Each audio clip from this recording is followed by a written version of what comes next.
in the DataYard how-to video tutorial series.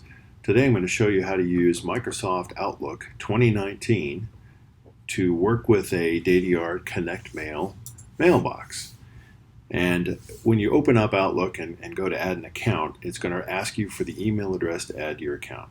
In this case, the email address I'm going to add for this test is bobdole@donet.com. Now you would think this would be correct because it is an email address and Outlook is asking for an email address, but really what I need to enter is the username for the email address in this instance. Select advanced options and then set up the account manually. When you're asked about the account type, choose IMAP.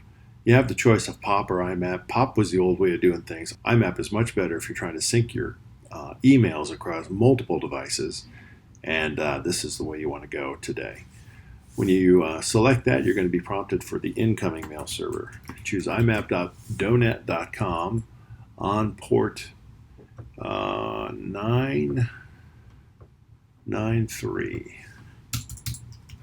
And you're going to choose the encryption method of SSL TLS. On your outgoing mail servers, choose smtp.donet.com on port 587. And for your encryption method, choose Start TLS. So remember, these encryption methods are different. On the inbound, you're going to use SSL TLS. And on the outgoing, you're going to use Start TLS. Choose Next.